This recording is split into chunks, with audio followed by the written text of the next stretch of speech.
नमस्कार,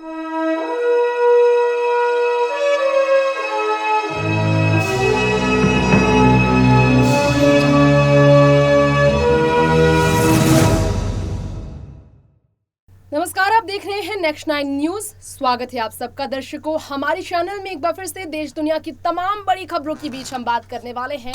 इस वक्त कांग्रेस और केंद्र सरकार के बीच जबरदस्त जुबानी जंग जो चल रहा है। जी हाँ, महासचिव प्रियंका गांधी से लेकर कांग्रेस के पूर्व अध्यक्ष राहुल गांधी से लेकर बात की जाए कांग्रेस की हाईकमान सोनिया गांधी की, उदयपुर में भव्य सबका स्वागत हुआ। सोनिया ने वेलकम स्पीच दिया, जहां सोनिया गांधी का इशारा उन मंत्रियों की तरफ था जो कि कांग्रेस पार्टी में अपना कदभार संभाल रहे हैं, साथ ही साथ जिन्होंने कांग्रेस पार्टी के साथ दगाबाजी की। लोकसभा चुनाव 2019 के नतीजे जब कांग्रेस के विरोध में आए, जब कांग्रेस की परिस्थिति खराब थी और तब कांग्रेस पार्टी का साथ छोड़कर दिग्गज नेताओं ने जिन्होंने साथ छोड़ा उन पर निशाना साधकर याद करते हुए सोनिया गांधी ज्योतिरादित्य सिंधिया पर तंज कसते नजर आई, क्योंकि ज्योतिरादित्य सिंधिया के नक्शे कदम सचिन पायलट जाकर कांग्रेस छोड़ सकते हैं, इस तरह की अफवाहें उड़ी थी और बीजेपी पर हमला बोलकर सारी अफवाहों का खंडन सचिन पायलट ने किया था।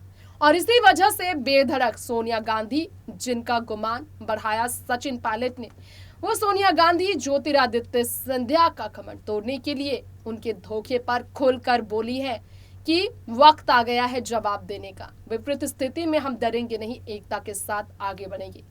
ज्योतिरादित्य सिंधिया के धोखे पर तंज कसते हुए, जमकर ललकारते हुए, उन्हें केंद्र सरकार पर हमला बोलते हुए सोनिया गांधी ने किस तरह से ऐलान किया, आइए जानते हैं खास रिपोर्ट में।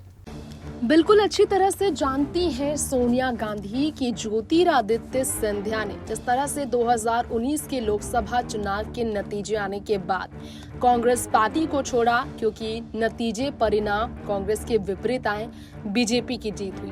पार्टी छोड़ बीजेपी से जुड़ गए ज्योतिरादित्य सिंधिया।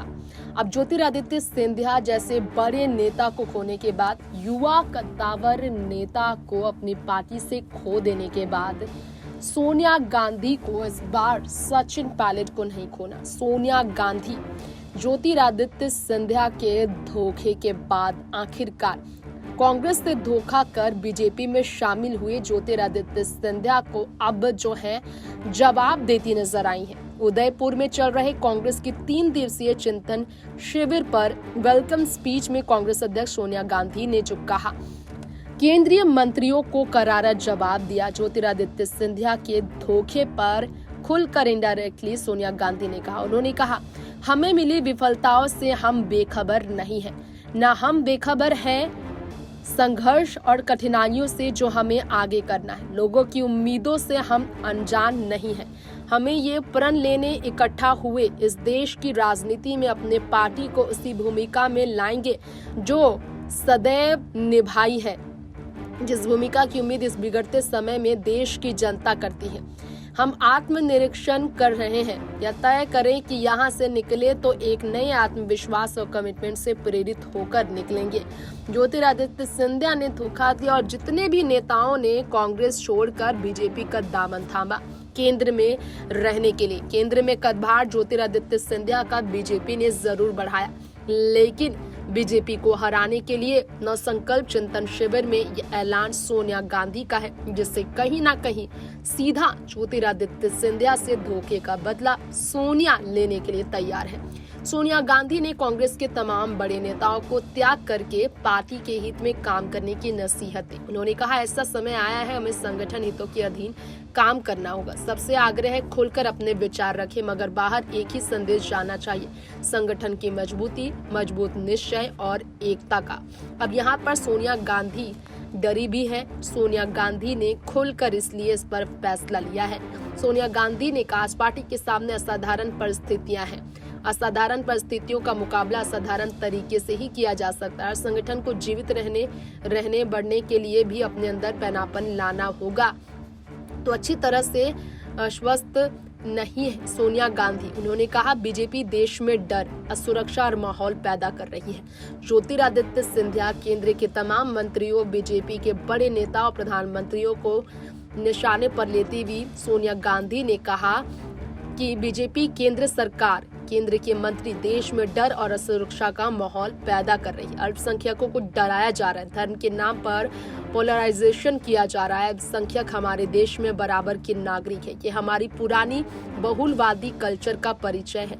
विविधता में एकता में हमारी पहचान रही है। तो सोनिया गांधी ने कहा कि हम राजनीतिक विरोधियों को निशाना बनाया जा रहा है, जांच एजेंसियों का दुरुपयोग किया जा रहा है, इतिहास को फिर से लिखने की कोशिश की जा रही है, जिसमें पंडित नेहरू के योगदान, देश के लिए त्याग को योजनाबद्ध तरीके से कम करके दिखाने का प्रयास हो रहा है। ये लोग महात्मा गांधी के निधन को भूलकर गांधी के सिद्धांतों को मिटा रहे हैं, देश के पुराने मूल्यों को खत्म किया जा रहा है। ऐसे ही सोनिया गांधी ने जमकर निशाना बोला है सभी मंत्रियों के लिए। इस तरह से सोनिया गांधी ने जमकर अपनी तरफ से ज्योतिरादित्य सिंधिया पर जवाब दिया कि केंद्र में जाने वाले कांग्रेस से धोखा करने वाले मंत्रियों के खिलाफ उनका ये जंग जारी होगा। 2024 के लिए पूरी तरह से सोनिया गांधी ने इस तरह के ऐलान कर दिए हैं। उन्होंने कहा है कि इस पर लगभग तैयार की जाएगी। नए मॉडल की बात उन्होंने की है, जिससे मालूम चलता है कि कहीं ना कहीं कांग्रेस पार्टी तैयार है केंद्र से बीजेपी का वर्चस्व मिटाने के लिए। तो जिस प्रकार से सोनिया गांधी ने ज्योतिरादित्य सिंधिया के धोखे पर तब नहीं बोला और आज वो बोल रही हैं, लोकसभा चुनाव को लेकर बड़ा बदलाव कांग्रेस पार्टी में किया जाएगा। और कांग्रेस पार्टी की ओर से जो फैसले लिए जा रहे हैं इसकी अगर बात की जाए तो कांग्रेस पार्टी पूरी तरह से बदलाव के लिए तैयार है। कांग्रेस के नेतृत्व के लिए एक ऐसा चेहरा लाया जाएगा जिस पर विश्वास पूरी कांग्रेस पार्टी की होगी। सचिन पायलट को भी मौका दिया जाएगा।